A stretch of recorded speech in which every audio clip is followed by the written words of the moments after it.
Hey, what's going on YouTube? This your boy King Gabe here at you once again.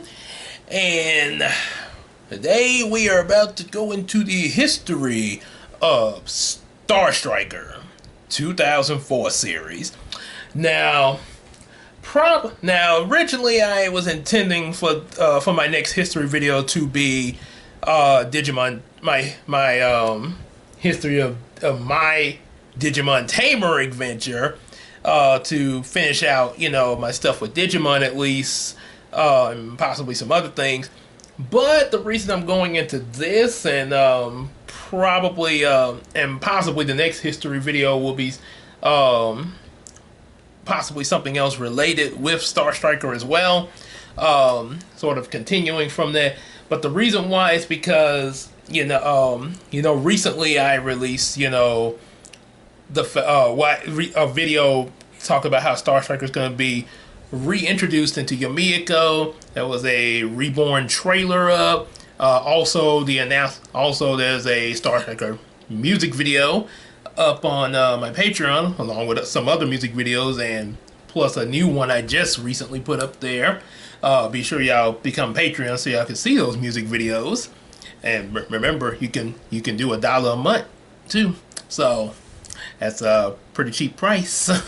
So anyway, but yeah, because of all that, yeah, I figured I would mention about the history of Star Striker, and also another reason why is because of Daredevil, and before, because I know probably my sister is probably listening to this. Before you, this is not yes it's because I saw Daredevil and She-Hulk. Not spoiling nothing for any, because I know this I don't know if she's seen it yet as of seeing this video, but just in case, I'm not spoiling anything on that episode or any other series in this video, as well as anybody else who might be late to the game. So, and just letting y'all know, if y'all are late to the game and, I gotta catch up on She-Hulk and stuff, make sure y'all do that first before you look at my She-Hulk reviews. There's no spoilers here, but my She-Hulk reviews and reactions do have spoilers. Please make sure, please catch up on the series, because if you don't, and you go looking at my videos first, you might not like that. So, unless you don't mind spoilers. But if you do, like my sister does, don't watch those yet until you see them. Just let you know. Okay, now we got that disclaimer. Well, it would have been if I had this disclaimer. This video will not be spoiling any episodes of She-Hulk. So anyway, but yeah, because of Daredevil's cameo there, that's all I say on that. So because of that, and yeah, my recent review of it, yeah, I gotta mention about that, because it kind of making me want to go actually look at the Daredevil Netflix series. There's also word that there's supposed to be another Daredevil series coming out,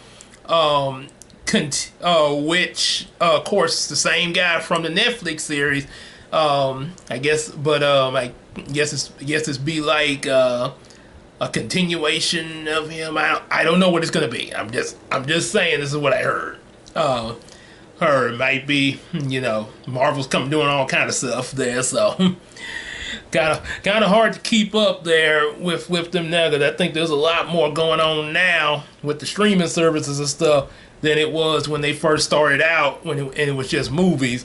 Not saying that's a bad thing, but just a lot to do, Because, I can't point fingers myself, I have a lot of ideas to put out myself, so. Anyway, but yeah, Daredevil was actually a part of the Star Striker series back in 2004, because back then when I first wrote Star Striker 2004, he was meant to be in the Marvel Universe. Now, you would think I would want him in the DC universe because of Static Shock, since Static Shock is the inspiration for Star Striker.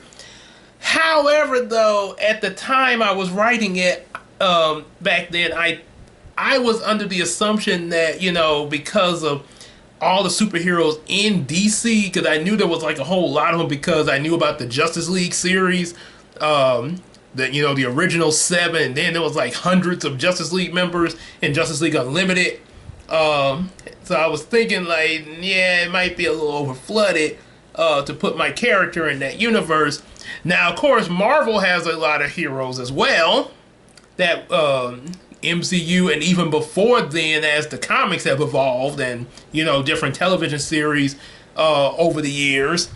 But unlike DC, I was before the MCU, I was not fully aware of a lot of the Well, I did know about some of the Marvel characters basically through the Spider-Man series, Spider-Man, and also X-Men. And I did see a little bit of some other series like the Hulk animated series, where I did actually see an episode with She-Hulk in it, where she stays She-Hulk permanently in that series. The Fantastic Four, way back, Spider-Man and His Amazing Friends. And that pretty much was where my Marvel knowledge extended. And I knew about Cap and Iron Man because they cameoed in Spider-Man, along with, of course, the X-Men and a few other heroes possibly. But that was pretty much it. And another thing, I did not know they had a team like the way the Justice League is a full-on ensemble team with a whole lot of people. I just thought, okay, even if it's a lot of heroes in Marvel, they're just kind of their own thing, and they pretty much team up whenever they want to. But I did not know they had a team called the Avengers until the Avengers movie came out. So, yeah, other than that, I just thought Spider-Man and X-Men and other heroes just come whenever they want. So I figured it would. So I figured, well, I'll put Star Striker in the Marvel universe because they ain't got no big team they trying to do, and of course eventually this would lead to me creating a team of my own, the Dream League. Actually, both me and Casey. The idea of the Dream League was actually an ideal between both me and Casey, but I'll get to that when we get to because it's kind of towards the end of this history video. Is kind of towards the finale of Star Striker 2004 when we came up with it. So welcome, my friends, to the history of Star Striker 2004. I guess I can't play Power Ranger music because it's not a history of Power Rangers video. Of course, even if it was and I did that, I probably would get copyrighted. That's why Linkara had to change a lot of stuff in his history videos when he re-uploaded them. Go Power Rangers, and then that's it. I really missed that long extended opening he had, but YouTube. So anyway, before going into the 2004 series, at first, Star Striker actually, while he was inspired from Static Shock, the one for the 2004 series, there was a, before Star Striker, the first cape superhero I actually came up with back in the 90s was Food Cat and Food Bear, and Super A and Super B, who Food Cat and Food Bear are mentioned in the first book of Yumiko and also in the Star Trek comics as superheroes that these kids watch.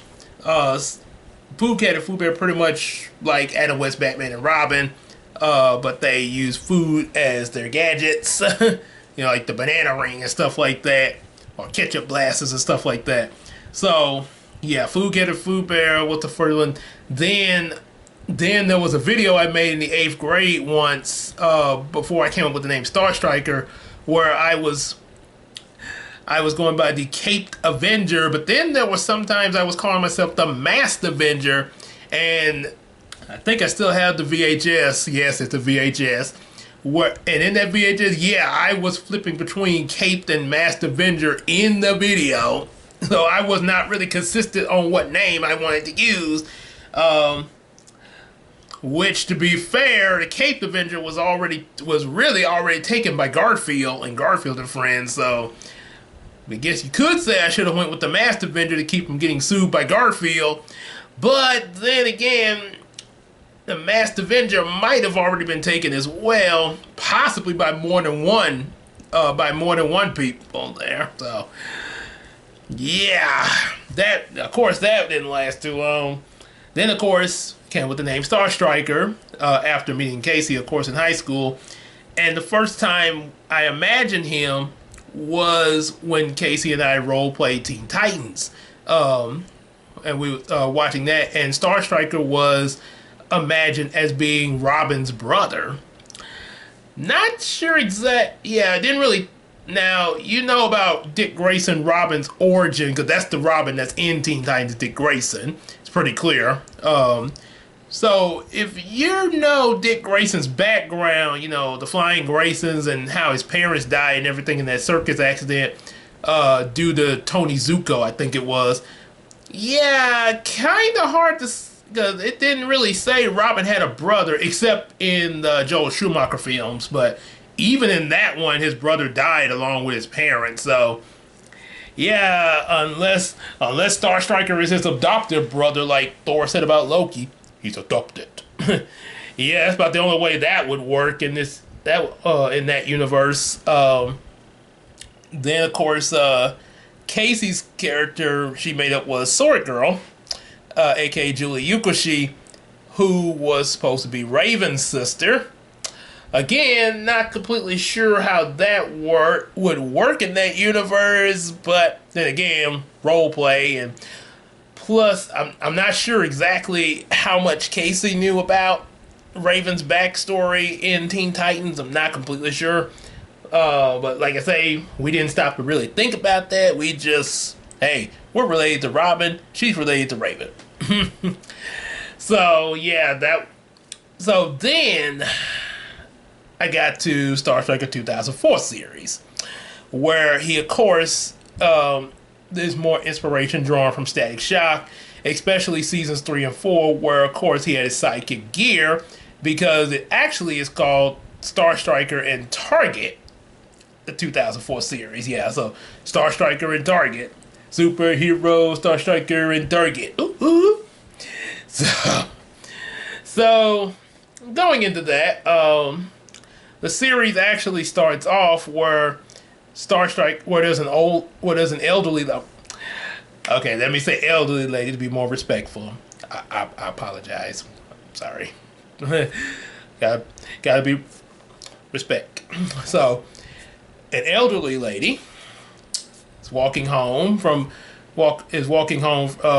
in the dead of night, trying to get home, and some muggers come out, but she's saved by Star Striker, and he even escorts her home.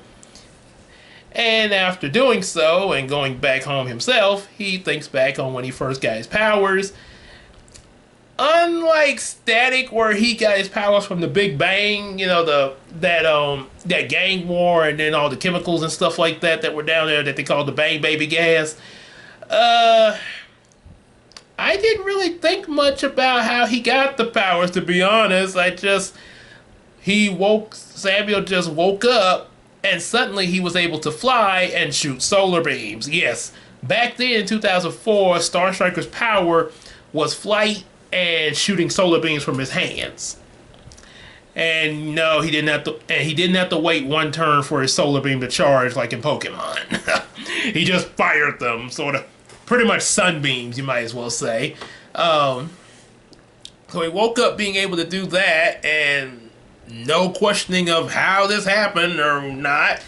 I assume there was some that maybe might have something, because there's also because it might also be resultant of how the villains get their powers too.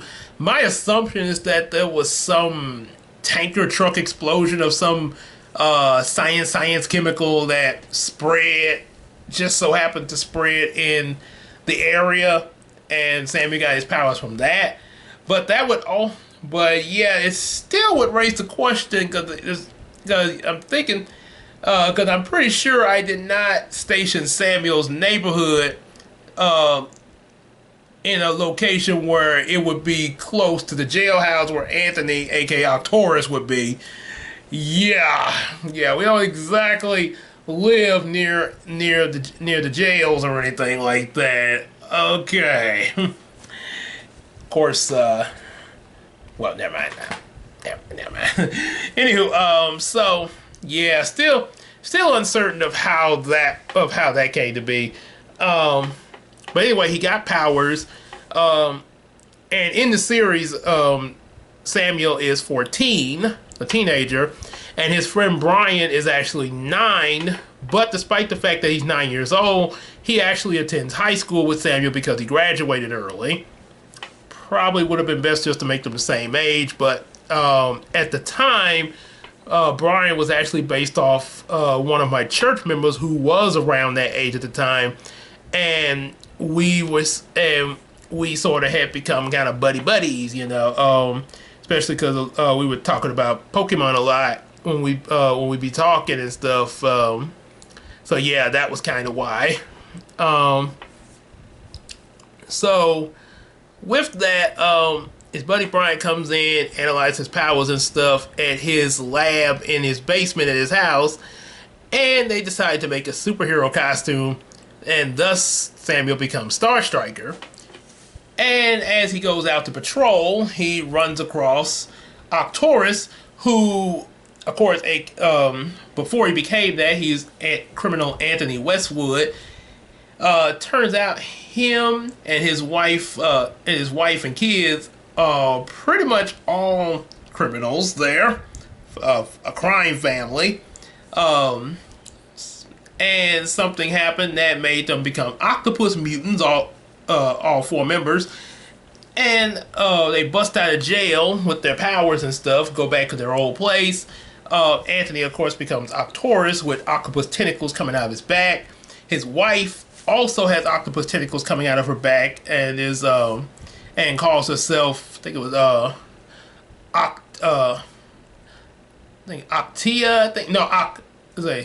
Octilia. Yeah, Octilia, I think it was there. Yeah, I gotta think more on that before I start writing in Yumiko though. But yeah, I think yeah, Octilia, yeah, or Octilla. It was OCTO, and then the last 3 letters that you would see in the name Sheila. So maybe Octalia, I think it was. Maybe Octalia. So anyway, Octalia, she got tentacles coming out her back just like her husband. The kids are also teenagers like Samuel. I can't think what the wife name was there before she mutated. But the son, I think, was known as Derek, and he ends up becoming Octobraid, where he has octopus tentacles on his head, almost kind of resembling a braids there, and they, stretch out and stuff like that. And then this was the weirdest one here. You had Octaria, the sister. She was an octopus mutant able to turn her ponytails into octopus tentacles. Not exactly sure how that works. I'll figure out something when I start writing these characters in Yumiko in the Star Striker segments there. Because I'm pretty much trying to capture the 2004 aesthetics there. So, yeah, ponytail tentacles. Why not? So anyway, Arcturus decides to rob a Johnny's Pizza in order to get some free pizza and cash there. And then Star Striker shows up, spotting the robbery, and the two of them duke it out. They battle. Of course, Star Striker wins, but Arcturus does escape. Say, "I'll get you next time." And then Star Striker's interviewed by a News 12 reporter, News 12 here in Shreveport, and that ends the episode. Going into the second episode, Brian decides that he's going to help Star Striker out by making him a costume and aligning himself with some gadgets. But he has to work on the suit and the gadgets, of course. While he's working on it, Samuel goes to check out a new video game that's at Walmart. But then all the lights go out, and the Walmart is attacked by Octobraid, who also locks everybody in the store. And with all the lights off and also preventing light from coming in the store, when Samuel becomes Star Striker to try to stop Octobraid, he's unable to, because without any light getting through his power, this is Star Striker's weakness back then, was being cut off from light. Sort of like Superman with the red sun and kryptonite. Also, to make matters worse, Octobraid has these tentacle robots that he attacks Star Striker with, thus making it really hard for him until Brian finally gets his suit together and becomes Target. And he's able to help Star Striker out and get the light through so that the two of them are able to take down the tentacle robots and Octobraid. So, with that said, then the following episode after that,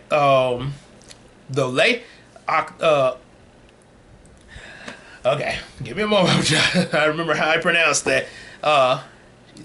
Octila and Octaria, the wife and the mother and the daughter, decide to attack together, a jewelry store together at the mall at the same time that Samuel and Brian are, hanging out at the mall.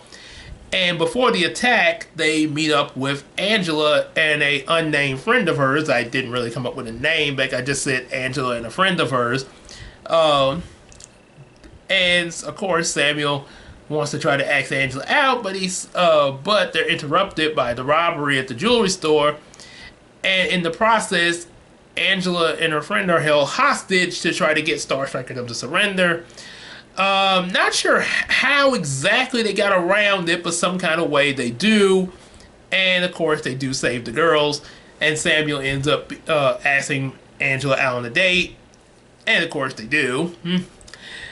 Then, of course, immediately after that, we get there was the first Marvel cameo, which was Spider-Man.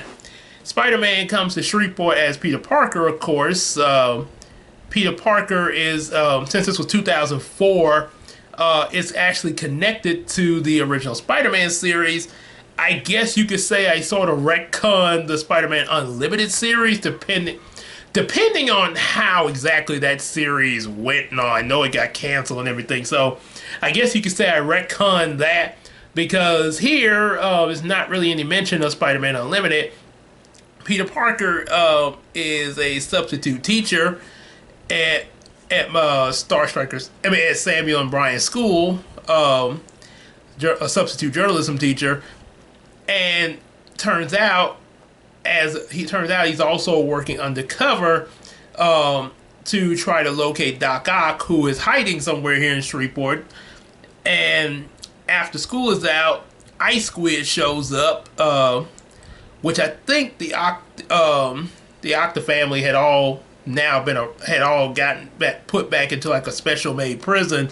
But Ice Squid shows up to bust him out and escapes with him, of course. Star Striker and Target try to stop him, along with some help from Spider-Man webbing in. But yeah, they do escape there. And then once they escape and come back to their hideout, they meet up with Doc Ock, who helps them kidnap Angela again. But this time when they kidnap her, they end up putting a serum in Angela that mutates her into a shark mutant known as Shark Lady. So with that said, that Star Striker, Target, and Spider-Man show up to try to stop them, but they're attacked by Shark Lady because, she's in her mutated form. She's kind of lost control of herself, sort of like when Banner hulks out, somewhat. But eventually they are able to get through to Angela, and she fights she ends up being able to control herself in order to free them. And along with Spider-Man, Target, and Star Striker, they're able to stop the Octorus' family, Ice Squid, and Doc Ock. Afterwards, they get with Professor Peter calls Professor Connors to come cure Angela of the mutation, reverting her back to normal. And of course, they all find out each other's secret identities, including Angela, after all this. But she does, but of course, they are going to keep, their identities hush hush. Immediately after that, before Peter Parker leaves to go back to New York, Samuel and Brian get a new video game called Demon Slayer. But what they're not aware of is that that's right, it's a virtual reality game. But once they get inside, Octobraid somehow escapes from prison and is able to trap them inside the game, sort of like the Big Five did with Yu-Gi-Oh! In that virtual world.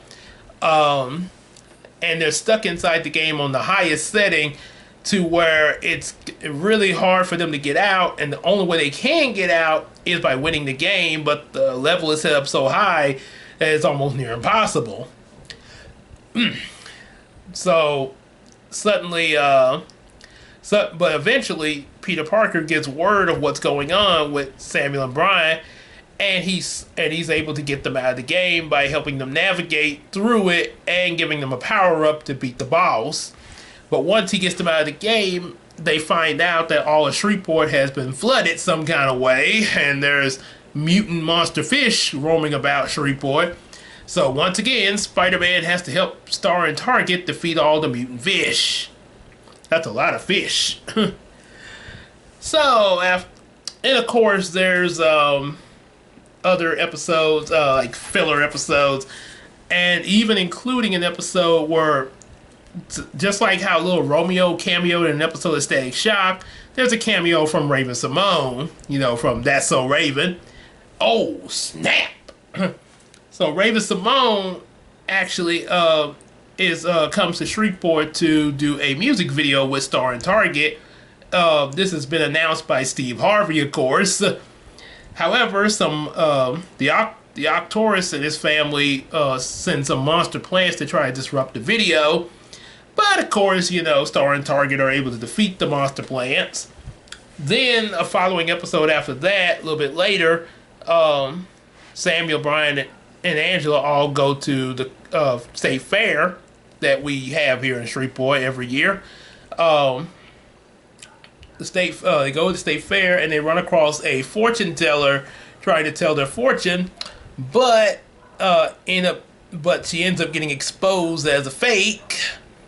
And she takes this out on Samuel and Brian by, in the middle of the night, some kind of way she ends up getting psychic powers where she's able to mind control Samuel and Brian, also going inside their heads, learning their secret identities as Star and Target, sort of like the way Madeline Spaulding did with Static Shock.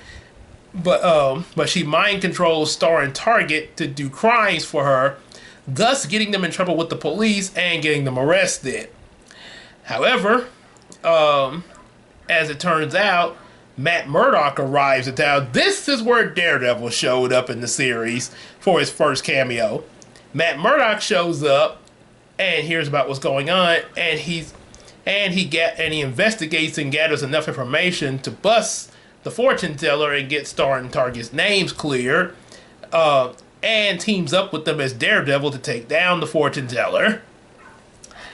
After that, of course, we're introduced to Casey's character, Sword Girl, aka Julie Yukoshi. Now, Julie is not like what has been written in Yumiko, or even somewhat Heroes of Dreams, which that's another discussion there. But of course, we know in Yumiko, matter of fact, they're not even calling her Sword Girl yet. At the moment, they're just calling her Julie. But yeah, when Sword Girl was first introduced in this series back in 2004, she was not very pleasant there. The first introduction to her, Star and Target are just patrolling Shreveport and everything, doing their patrol routine. And just as they're about to wrap things up, they come near an Applebee's to have a little lunch. And turns out Applebee's is under attack by Sword Girl. And she's not robbing the place or anything. She's just attacking them. And by the way, she's a teenager just like Samuel. But she's attacking the place because she just pretty much hates the world. Due to the fact of her losing her parents in a house fire to some arsonists. Ever since then, she pretty much just had a hatred for the entire world, which, yeah, looking back on that, may not have exactly been the best writing. Because, I mean, just think of Batman when he lost his parents, all of a sudden decided to go up against the whole world. Yeah. Wouldn't exactly be a good look for the Caped Crusader. So, of course, so yeah, she attacks Star and Target. They go into a fight with each other. And during the battle, she actually manages to defeat them. Even removing, I think she removes either Star Striker or Target, or maybe both of them, removing their mask during the fight. However, they do manage to get out, but they're pretty badly injured. And I don't think, looking back on this, I don't think this was a very smart thing to write. For some reason, they contact Arcturus on Brian's computer in his lab, asking him if he knows anything about Sword Girl. Yeah, sort of makes me think of a Kim Possible scene with Team Go when she pointed out how they talk to their villain on the big monitor screen. Like, you have a huge view screen where your villain can pop up anytime he wants. You talk to him, he talks to you. He could have used that technology to spy on us while we were making our heroic meetings. Darn, how did nobody point this out to us? Because it was obvious. Yeah. So, yeah, and somehow Sword Girl gets wind of what they're doing.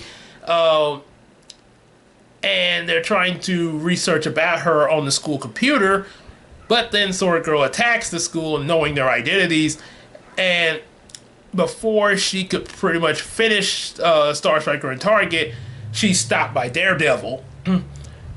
And if you thought it was... Oh, hold on.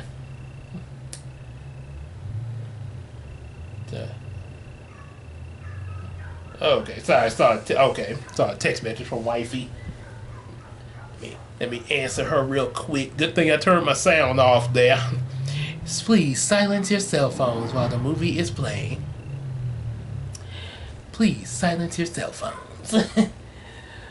Anywho, so yeah, prepare yourself for something kind of cool, but kind of what in the world concept. Somehow Daredevil is immune to Sword Girl's psychic powers. Let me say that again. Daredevil is immune to the psychic powers and is not affected by them, which causes Sword Girl to become worn out and run out of energy, becoming weak. I was telling this to somebody at work, and it was like, wait, how is Daredevil immune to psychic powers? I don't know. I guess because he's blind. Yeah, it's not. Yeah, make of that what you will. That was not as Deadpool say. That's lazy writing. So, yeah, but it does sound kind of cool. But you would think there would be a deeper explanation to that, though. But there wasn't. Yeah, maybe if there was some other explanation to that, it kind of could oh, okay, that's pretty cool. But yeah. So anywho, Sword Girl is taken to his new mansion that apparently Daredevil, aka Matt Murdock, has moved to Shreveport. And as Sword Girl recovers, she opens up and tells Matt Murdock about what's happened to her, and with her parents, and why she doesn't trust a lot of people and just started attacking out of rage. However, so eventually, over a course of time, her rage sort of subsides, and there are times where she does kind of help Star and Target every so often, even against the Octorus's family, where they start to lose their mutant powers and revert back to human form. So they end up robbing a museum to get dinosaur DNA and become dinosaur mutants. Yeah, don't ask. Dino mutants. So yeah, there's that. Sword Girl does help them out a few times with that. Then there's an episode where they meet a detective known as Detective Goodharty, kind of based off my Big Papa. I came up with the name Detective Goodharty when I saw Big Papa wearing his Sunday best, and he had this kind of cowboy hat with his Sunday suit. So that made me think of him as a detective, Detective Goodharty. So they team up with Detective Goodharty, Daredevil, of course, Star, Target, and Sword Girl. And before that team up, there's Sword Girl actually performs an attack called the Sword Star on when the symbiotes from Spider-Man suddenly attack Shreveport, both Venom and Carnage, and they merge together into a big beast. They don't have a human host. It's just the symbiotes. And Sword Girl obliterates them with a new attack called the Sword Star, the Psychic Sword Star. After that, there's the team up with of course, Star, Target, Sword Girl, Daredevil, and Detective Goodharty as they go to New York. That's right. I'm forgetting. So, okay, before that happens, after the Venom Carnage thing, there's an episode called Beware, where a beekeeper's bees escape and are swarming all over Shreveport. Star, Target, and Sword Girl try to stop the bees and everything and get them contained, but it's so many of them and it's hard to do it, even with their powers. And then suddenly, I've admitted a lot of things that were not very well written and kind of silly in some of my previous history videos, and even this one. Immune to psychic powers because he's blind, talking to your enemy on the view screen, a building being blown up and nobody knows about it from the Power Rangers Kroger Force. So this right here is gonna be not only the silliest thing I'm mentioning so far, but also probably not exactly the smartest thing. The bees are sucked up into a vacuum cleaner some kind of way, a big giant vacuum, and the giant vacuum belongs to Osama bin Laden. Yes, I said it. And wait, don't take me down for this. Like I say, I wrote this back in 2004. Osama bin Laden sucks up all the bees, and then he pulls up in a limo. Yeah, kind of odd that you would just see someone like that cruising around in a limo, and tells our heroes that I'm coming for you. Wait till you see what I have in store for you. Might as well have quoted Jack Nicholson. Wait till they get a load of me. Yeah, there was that. And I actually mentioned this to a friend of mine, that this was not, that I kind of regretted that I wrote that. And he said that actually was not a bad idea, because you have Captain America socking Hitler in the jaw, Hey, I'm Captain America, and I can sock old Hitler in the jaw. Just make sure someone else pilots the plane to get me there, right? Little his-he joke there. But there's a difference between that and what I have. Captain America in the comics fighting Hitler, as well as probably several other heroes doing it, was, even in the early years, was probably much far better written than what I had here. Yes, for that, yeah, that was better written. This was lazily written. Well, actually, I wouldn't even say lazy. This was badly written. Yeah, yeah, because I'm like, looking back at that, I was not very proud of that inclusion in the way it was written. If the writing was better, maybe it wouldn't be so bad. But yeah, so yeah, Osama bin Laden is gonna get our heroes after sucking up a bunch of bees in Shreveport. So turns out he heads to New York. I know, no. I know. September 11th. I get it. Just let me finish. I do admit that this was not written very well, and it's very tragic with September 11th. So just let me finish. So yeah, they go. So they go to New York. Star, Target, Sword Girl, Daredevil, Detective Goodharty. They team up. They team up with Spider-Man, of course, who's originally in there already, and all of them go up against Osama bin Laden, Tombstone, the Kingpin, Silvermane, and I think a couple of other guys there. There's a big brawl there. They, of course, win, but on their way back home from New York to Shreveport, something happens to the plane, and they end up crashing into a jungle. And there's a episode of that. I don't know what happened to them in the jungle, but that happened. They do get back to Shreveport, of course, and once they're back, things seem like they're pretty quiet for a while in Shreveport until the final 2 episodes of the Star Trek 2004 series. At this point, this is where Casey and I were thinking of making Dream League series, because we had, like I say, Star Trek and Target was inspired from Static Shock.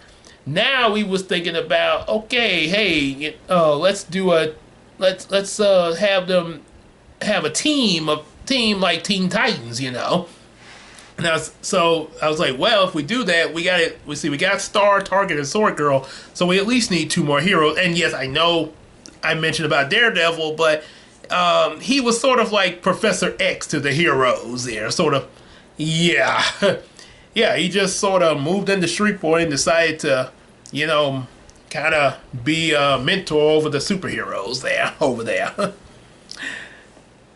Hey, when I thought of the reason this idea came was because Casey's a big fan of Daredevil, so I was pretty much doing it for her, and I ain't gonna lie, Daredevil is pretty cool. Yeah, like I say, I'm definitely gonna look back at the Daredevil series, maybe even look at the Daredevil Ben Affleck movie, just for the heck of it. So anyway, the last 2 episodes to lead into Dream League, things are quiet and all, but Angela, because of the result of the mutation from earlier, starts developing the power to fire explosive bubbles. Starting to sound familiar. They analyze her powers and so they decide to make her to train her, and she becomes a superhero known as Bubble Girl.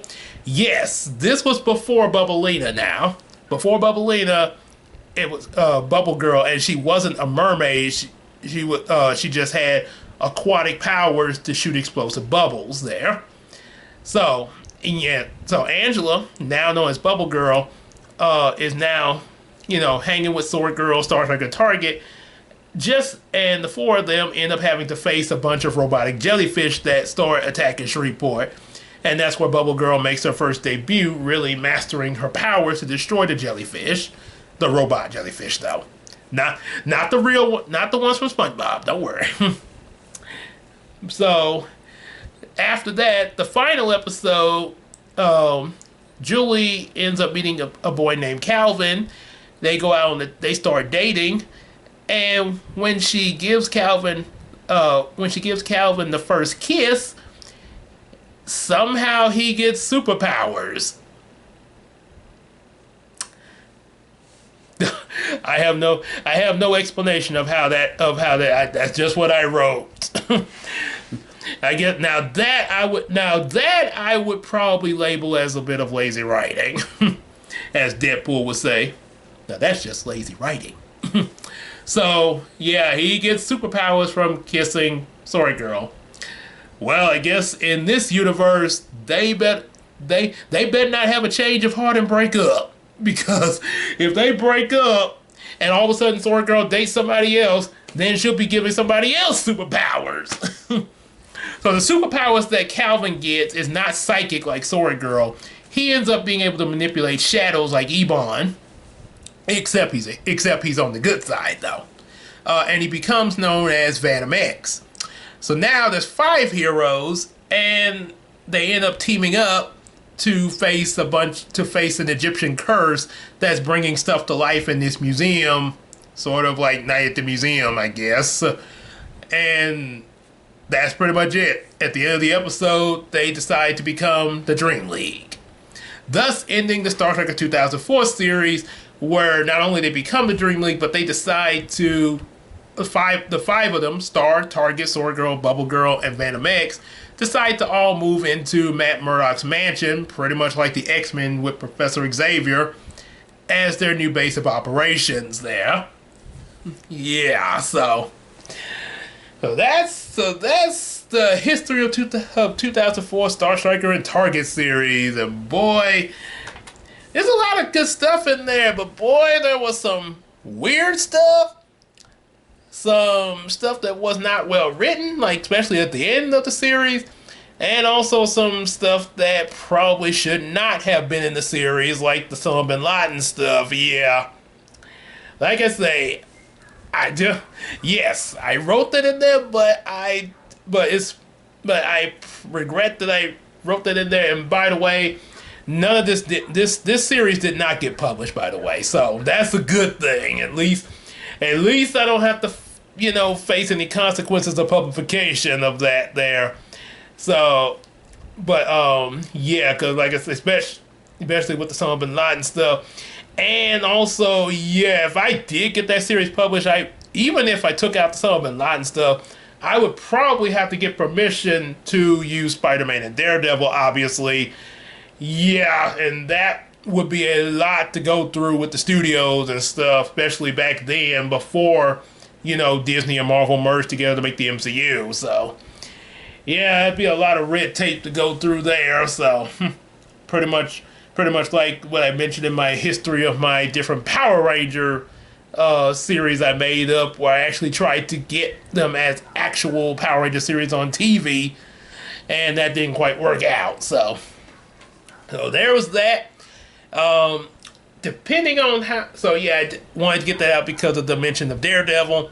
Also because of my moods, as King Kai said in Dragon Ball Z, the Broly movie, when he's like, "Hey, I thought you Kais are supposed to know everything." It depends on my moods. So this was the mood I was in. So depending on the mood I'm in, I might be doing History of Dream League or Digimon Tamers there. But it depends on my mood. So until then, if you like what you heard, definitely give it a like, subscribe, share it with your friends, buy some of our available comic books, and support us on Patreon. So we keep to help support what we do here. Even if it's just $1 a month, we definitely would appreciate that. And also get you access to see some of those Patreon only videos. So until then, see you later.